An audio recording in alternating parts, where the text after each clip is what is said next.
고난의 굴에서 부르는 노래라는 제목으로 하나님 말씀 이 새벽에 함께 나누도록 하겠습니다.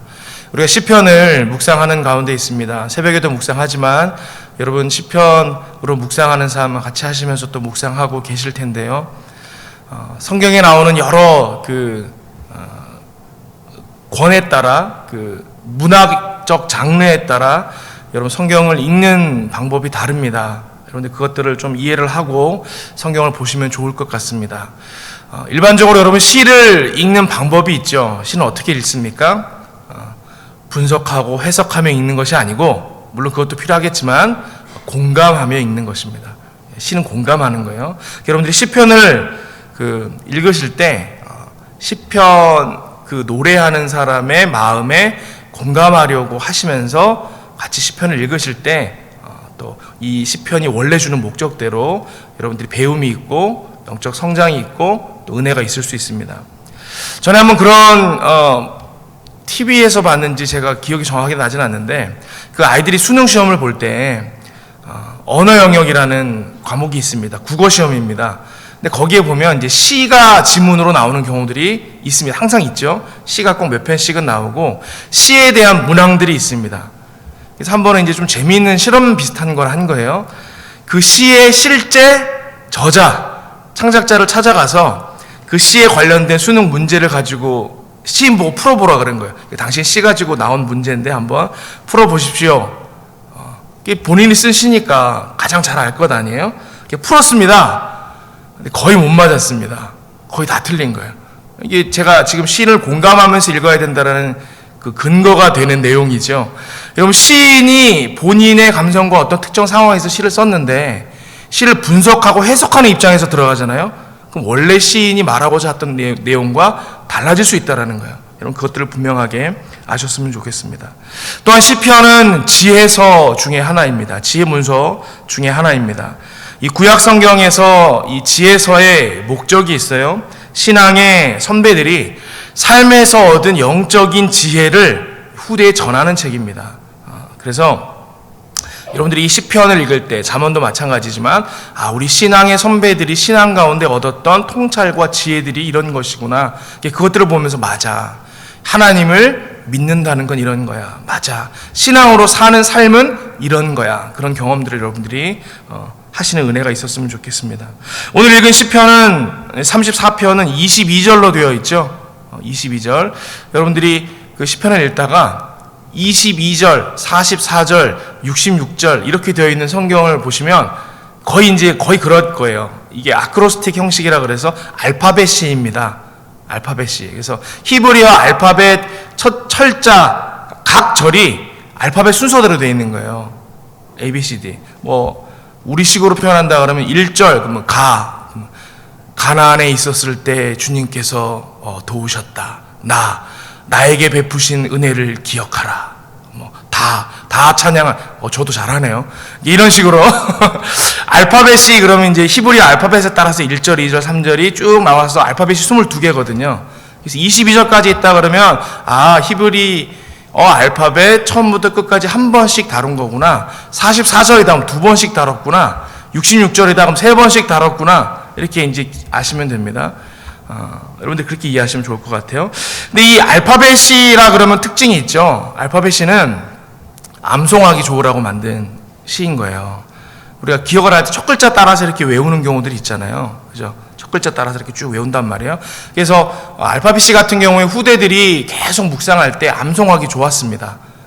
알파벳 순서대로 보면 첫 글자 딱 하면 이 구절이 뭐였지, 두 번째 글자 딱 하면 이 구절이 뭐였지 생각이 나니까 여러분들이 이 알파벳 시들 안에는 특별히 대대로 전해지면서 사람들이 많이 암송했겠구나, 그렇게 우리가 여러분들이 이해를 하실 수 있겠습니다. 이 오늘 읽은 이 시편에서도 우리의 신앙을 더욱더 풍성하게 해줄 영적인 지혜가 있을 줄 압니다. 기대하는 마음으로 한번 보도록 하겠습니다. 시편 34편의 표제를 보니까 뭐라고 되어 있습니까? 다윗이 아비멜렉 앞에서 미친 채 하다가 쫓겨나서 지은 시, 이렇게 되어 있어요. 여러분 성경에도 다 있죠. 이게 나중에 기록된 것 같은데 실제 그 히브리어 성경에는 이게 제일 첫 절이에요. 표제어들이 보통 그렇게 되어 있습니다. 근데 이 시편 다윗이 아비멜렉 앞에서 미친 채 하다 쫓겨나서 지은 시라고 되어 있는데 그 실제 역사적 배경이 사무엘상 21장, 22장에 보면 나와 있어요. 제가 이제 그 내용 간략하게 말씀드리면, 사울 왕이 다윗을 죽이려고 했잖아요. 이제 왕이 되기 전에 다윗이 막 크는 것 같으니까 사울이 다윗을 죽이려고 했습니다. 다윗이 도망을 가는 거예요. 도망을 갔는데 어디로 갔냐면 놉이라는 땅으로 도망을 갔습니다. 이제 급하게 도망가다 보니까 뭐 아무것도 못 가지고 막 허겁지겁 도망을 간 거예요. 가서 너무 허기가 져서 다윗과 다윗을 또 따라온 소년들이랑 너무 이제 배가 고파서 이제 힘들게 된 상황인데, 그 놉 땅에 가서 아히멜렉이라는 제사장을 만납니다. 이제 거기 성막이 있었던 것 같아요. 제사장을 만났어요. 그래서 이게 도망왔다 소리는 못 하고 왕이 명령해서 일을 보러 나왔습니다. 이제 이런 식으로 얘기를 하면서, 혹시 여기 먹을 것이 있습니까? 이렇게 구했습니다. 성경에 보니까 아히멜렉 제사장이 먹을 건 없는데 하나님께 드린 진설병이 좀 있는데, 그러면서 이제 그거를 주는 장면이 나옵니다. 그거를 먹고 이제 요기하는 장면이 나와요. 그리고는 이 다윗이 또 제사장에게 구하죠. 제가 급하게 오느라 저희가 아무 무기 같은 것들을 가지고 오지 못했는데 혹시 뭐 이렇게 싸움에 쓸만한 무기 같은 곳이 여기 있겠습니까? 근데 무슨 하나님 성막 안에 무기가 있겠어요? 근데 마침 거기 있었던 거예요. 뭐가 있었느냐? 다윗이 골리앗과 싸워서 이겼잖아요. 근데 그 골리앗의 칼이 거기 보관돼 있었던 거예요. 마침 네가 골리앗을 이기고 얻었던 그 골리앗의 칼이 이 보자기에 쌓여서 에봇 뒤에 있으니까 너 그거라도 가져가라. 다윗이 그 칼보다 좋은 칼 구하기 쉽지 않죠. 그거 주십시오. 이제 받아갔단 말이에요. 받아갔는데 마침 그 성막에 누가 와 있었냐면 사울의 신하 중에 한 사람, 목자장이었던 도액이라는 사람이 거기서 하나님 기도를 하고 있었던 거예요. 그 광경과 다윗을 봤겠죠. 다윗이 그걸 눈치채고 여기 있다가는 또 큰일 나겠다. 또 다시 도망을 갑니다. 도망을 가는데 어디까지 도망을 가느냐? 블레셋 땅까지 도망가는 거예요. 이제 거기는 사울의 영역이 아니니까 거기만 안전하겠다. 그래서 이제 블레셋의 5방배 큰 도시 중에 하나인 가드라는 곳으로 도망을 갑니다. 이제 외지인이 왔으니까 그 가드 지역에 그 왕이 누가 왔는지를 봐야 되니까 신하들이 데려가는 거예요. 데려갔습니다. 그 가드왕, 성경에 보니까 아기스라고 이름이 돼 있어요. 아기스. 그 아기스 왕 앞에 섰는데 이게 참 재밌습니다. 여러분, 다윗이 골리앗과 싸워서 이겼는데 골리앗이 어디 사람인지 아세요? 가드 사람 골리앗인 거예요. 가드 사람 골리앗. 가드 사람 골리앗의 고향인 가드에 갔는데 지금 다윗이 무슨 칼을 차고 있어요? 그 골리앗의 칼을 차고 있는 거예요.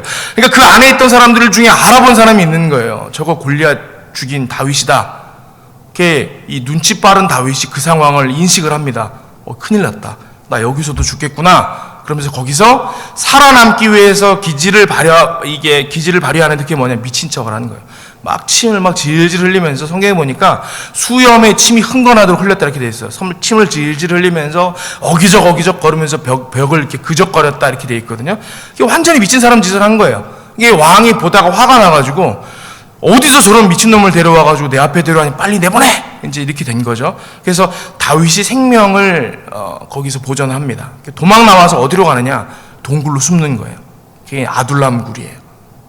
오늘 본문이 그 아비멜렉 앞에서 미친 채 하다 쫓겨나서 지은 시 이렇게 되어 있는 걸로 봐서는 아마 이 다윗이 그 아둘람 굴에 숨었을 때, 그럴 때 썼던 것이다 라고 봐도 될 것 같습니다.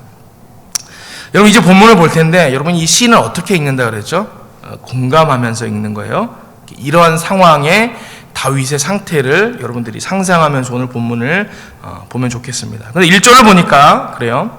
이 피난 중에 있는 억울한 다윗, 처량한 가운데 있는 다윗, 고난의 한 중심에 있는 그 다윗이 노래하는데 뭐라고 노래하느냐? 내가 여호와를 항상 송축하며 내 입술로 항상 주를 찬양하리다. 이렇게 노래하는 거예요. 이런 공고한 중에서 하나님을 찬양한다고 노래하는데, 보니까 항상이 2번 나왔어요. 그죠? 항상이 2번 나왔어요. 내가 여호와를 항상 송축하며 내 입술로 항상 주를 찬양하리이다. 여러분, 사실 지금 이 상황이 찬송이 나오는 상황입니까? 이게 상식적으로, 일반적으로 볼 때는 그럴 수 없는 상황이잖아요. 그럴 수 없는 상황이에요. 저는 상상해 보건데 다윗이 이 찬양을 불렀을 때도 막 이렇게 평안한 가운데 기쁨으로 불렀을 수도 있겠지만 그럴 확률보다는 막 눈물을 흘리면서 불렀을 것 같아요. 막 눈물을 흘리면서 찬양을 하는 거예요. 노래하는 거예요. 그러면서 찬양하기를 항상 찬양합니다. 항상 찬양합니다. 이게 일종의 반어법이 있는 거죠. 자기는 지금 찬양할 수 없는 상황이고 마음이 그렇지 않지만 그래도 하나님 저는 항상 찬양하겠습니다. 기쁠 때만 찬양하는 것이 아니라 지금 이 슬프고 괴롭고 낙심 중인 이 상황에서도 하나님 찬양하겠습니다. 지금 그렇게 노래하는 거예요. 그래서 저는 이 부분이 항상 송축하며 항상 찬양하리라, 이게 항상 찬양하겠습니다 라는 결의로 저는 받아들여지거든요. 이게 지금 도저히 찬양이 안 나오는 암울한 상황이지만 그래도 이 가운데서도 제가 하나님을 찬송하렵니다. 나로 찬양하게 하소서. 이렇게 간구하는 그런 내용이다라는 거예요. 그러면서 그 다음 내용을 한번 보세요. 4절에서 7절을 볼 텐데, 내가 여호와께 간구하매 내게 응답하시고 내 모든 두려움에서 나를 건지셨도다. 과거형으로 되어 있어요. 잘 보세요. 건지셨도다. 그리고 이제 풀이가 나오죠. 그들이 주를 앙망하고 광채를 내었으니 그들의 얼굴은 부끄럽지 아니하리로다. 그 다음 절, 이 곤고한 자가 부르짖음에 여호와께서 들으시고 그의 모든 환난에서, 또 과거형으로 되어 있죠. 구원하셨도다. 그리고 또 풀이가 나와요. 여호와의 천사가 주를 경외하는 자를 둘러 지인치고 그들을 건지시는도다. 지금 뭐를 노래하고 있냐면 하나님이 자신을 건지셨던 과거를 회상하면서 노래하는 거예요.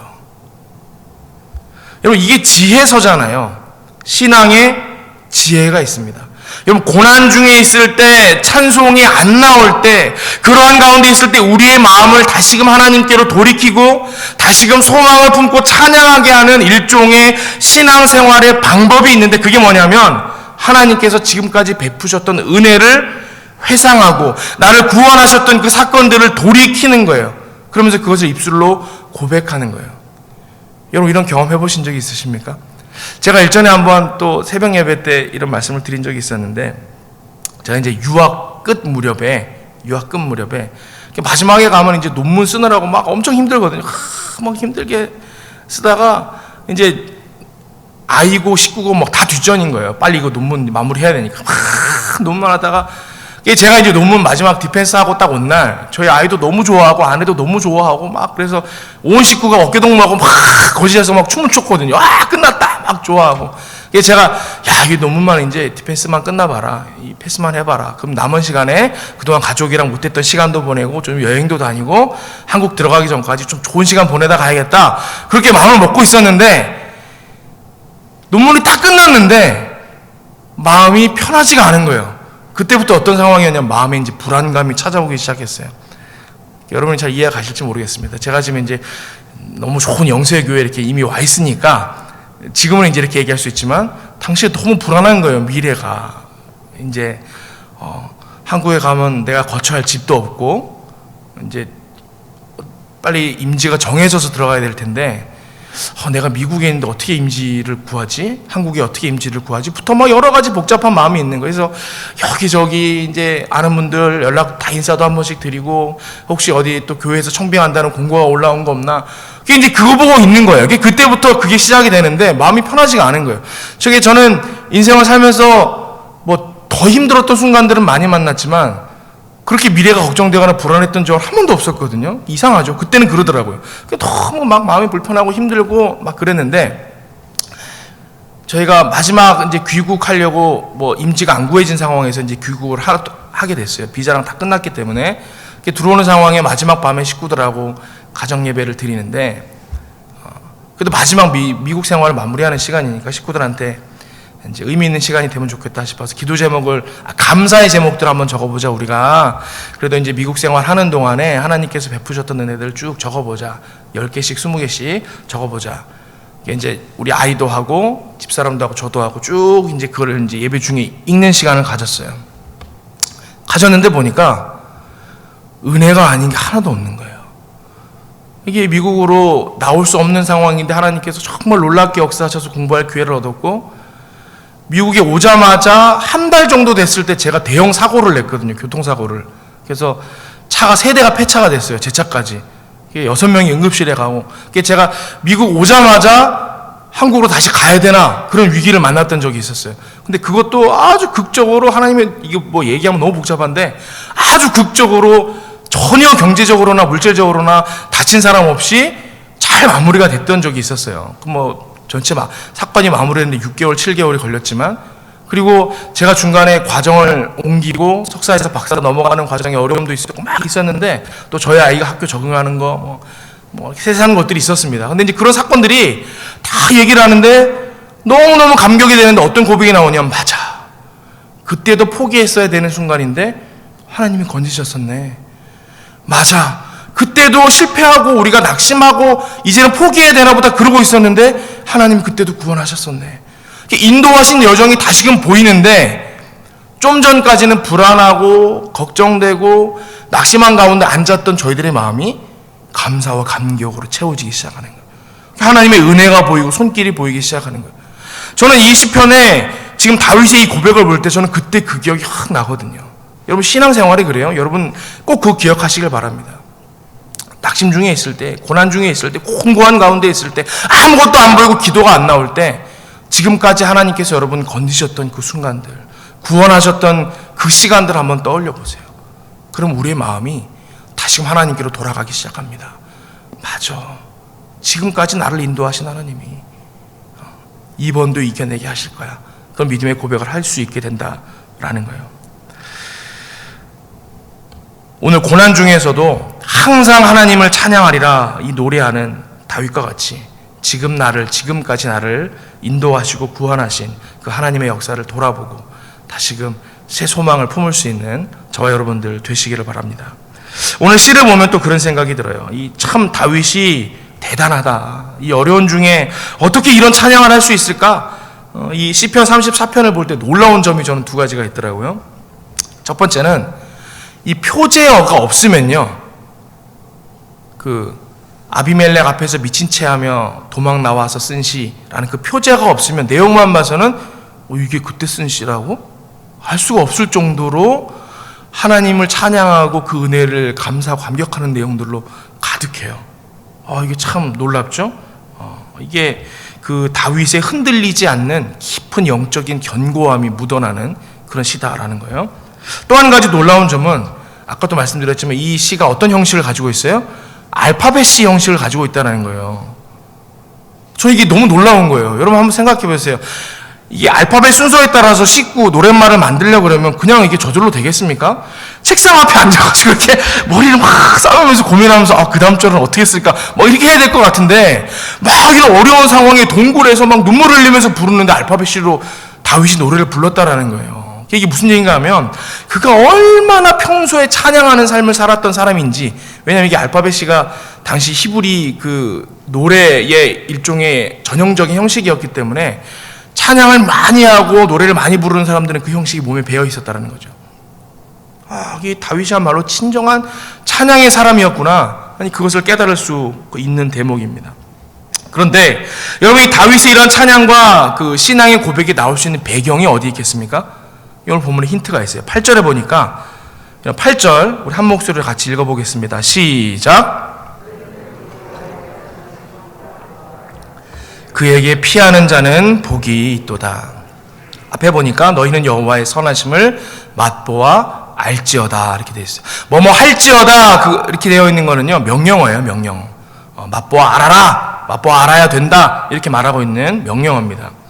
근데 여러분, 이 맛보다라는 이 표현이 하나님의 선하심을 표현할 때 사실은 이렇게 딱 붙는 표현은 아니잖아요. 이 맛보는 건 맛을 보는 건데, 그런데 이게 굉장히 독특한 공감각적 표현이지만 우리는 딱 들을 때 무슨 말인지 알겠잖아요. 그렇지, 하나님의 선하심을 맛보아 하는구나. 이게 되게 아주 좋은 시적 표현인 것 같은데, 또 미국 생활 얘기를 해서 죄송합니다. 제가 미국 생활을 할 때 김치에 관련돼서 또 여러 경험들을 했는데, 여러분 외국 사람들도 김치를 잘 먹거든요. 잘 먹는데 그 김치를 좋아하는 단계들이 있어요. 어떤 사람은 김치를 그냥 잘 아는 사람이 있어요. 아, 김치가 한국 음식이구나, 발효 음식이구나, 재료가 배추랑 고춧가루구나, 이런 걸 알아요. 그래서 마트에서, 제가 완전히 미국 마트인데 거기서 이렇게 나파 캐비지라 그래요. 우리 배추인데 그걸 막 이렇게 여러 개를 막 통을 사가지고 이렇게 계산대에 올려놓잖아요. 그럼 외국 사람이 백인인데 알아요. 너 김치 만드는구나, 이렇게 알아요. 너 어떻게 아냐? 그러면 나도 배추로 김치 만든다는 건 알아. 막 이렇게 아는 척을 한단 말이죠. 이 김치를 아는 사람이 있어요. 또 한 가지는, 두 번째 단계는 김치를 좋아하는 사람들이 있어요. 제 논문 할 때 부심 교수님이 계셨는데, 그분의 클래스를 듣는데 한 번 같이 수업 듣는 학생들하고 밥을 먹으러 간 거예요, 점심을. 근데 이제 중국 뷔페를 갔어요. 중국 뷔페를 가면 다 중국 음식만 있는 건 아니고 미국 식당이니까 미국 음식이 쫙 있는데 김치가 거기 있어요. 뷔페에 이렇게 있는 거예요. 그러니까 한국 사람들을 위해서 있는 것도 있겠지만 먹을 줄 아는 사람도 있다라는 거예요. 근데 이 교수님이 접시에다 김치를 담아 오시는 거예요. 그러니까 이제 그 클래스에 몇몇 한국 학생이 있을까, 저를 포함해서. 그래서 아니, 이거 어떻게 김치를 먹냐, 안 맵냐 그랬더니 자기 김치 좋아한다는 거예요. 좋아하는데 좀 신기한 게, 저희처럼 이렇게 밥 먹을 때 반찬으로 담아온 게 아니고 식사를 다 마치고 디저트를 담아오는데 디저트 그릇에 같이 있는 거예요. 푸딩이 있고 그런데 옆에 김치가 있어요. 그래서 김치를 좋아해서 먹는다고 하는데 이제 우리랑 좀 먹는 방식이 다르죠. 어쨌든 김치를 좋아하는 분이 있었습니다. 세 번째는 또 어떤 부류의 사람이 있냐면, 김치를 먹을 줄 아는 사람이 있어요. 저희 아파트 주민들을 아이들을 기타 가르쳐 주면서 그 가정들에게 복음 전하고 뭐 이런 걸 했었어요. 근데 저희 가정에 집에 와서 같이 교제하는 미얀마 가정이 있었거든요. 미얀마 가정이 있었는데, 한 번은 애기 엄마가 저희 집사람한테 자기 김치 만드는 법 좀 알려달라는 거예요. 자기가 한국 레스토랑에서 일한 적이 있었는데, 그때 김치가 너무 좋더라, 나 만들고 싶은데 방법 좀 알려주라. 그래서 그 다음에 기회 되면 알려줄게, 이러고 넘어갔어요. 근데 한참 시간이 지났는데 어느 날 저희 집 초인종을 누르고 온 거예요. 그게 무슨 일인가 하고 봤더니 이거 좀 먹어보라고 내미는데 뭘 가져왔냐면 김치를 가져온 거예요. 자기가 만들었대. 그래서 와, 어떻게 김치를 만들었냐 그러고 봤더니, 일단은 색깔은 우리 김치랑 좀 달라요. 약간 거뭇거뭇하고 고춧가루도 뭐 이상한 걸 썼는지 그래요. 형태는 근데 김치예요. 배추에 막 있어요. 먹어봤더니 제법 김치 맛이 나요. 대단하다. 그래서 정말 김치를 먹을 줄 알고 김치를 좋아하는구나. 제 아내가 집에 있는 이제 비법, 액젓 이런 거 다 들고 가가지고 한번 알려준 적이 있었거든요. 김치의 맛을 아는 사람, 소위 말해서 먹을 줄 아는 사람들이 있더라는 거예요. 여러분, 이 맛에 대해서 표현할 때도 그 맛을 안다라고 표현할 때 그 정도가 있잖아요. 신앙도요, 믿음도요, 그렇다라는 거예요. 하나님을 아는 것도, 우리를 돌보시고 구원하시는 그 하나님의 선하심을 아는 것도 깊이가 달라요. 여러분, 교회에서 그러는 거예요. 앞에 전도사님이 어린이 여러분, 하나님은 선하세요, 그럴 때 아이들이 아멘! 그러는 그 아멘하고 70년 평생을 신앙생활 하신 권사님이 예배 중에 아멘! 여러분, 똑같은 아멘입니까? 그 깊이가 다른 거예요. 그 맛을 아는 깊이가 다른 거예요. 지금 이 다윗이 여호와의 선하심을 맛보아 알지어다, 맛보아 알아라 라고 말하는 그 깊은 신앙의 단계가 거기에 있습니다. 저와 여러분의 이 신앙생활 가운데도 이렇게 하나님을 선하심을 맛보아 아는 경지에 이르는 은혜가 있기를 바랍니다. 다윗이 그런 자였기 때문에 그런 상황 중에도 이런 찬양을 할 수 있었다라는 거예요. 여호와의 선하심을 맛보아 아는 자들이 어떻게 하는 거예요? 환난 중에 있을 때. 여러분, 그 8절 후반부를 한번 보세요. 너희는 여호와의 선하심을 맛보아 알지어다. 후반부가 뭐예요? 그에게 피하는 자는 복이 있도다. 세상 어떤 능력도 권세도 여러분 피할 수 없는 위기가 있어요. 고난이 있어요. 그런데 하나님께 피하는 것보다 확실한 다른 방법이 없다라는 거예요. 하나님께 피하는 게 가장 좋은 방법이다. 10절에 보니까 이렇게 돼 있어요. 젊은 사자는 궁핍하여 줄일지라도. 사자, 여러분 동물의 왕.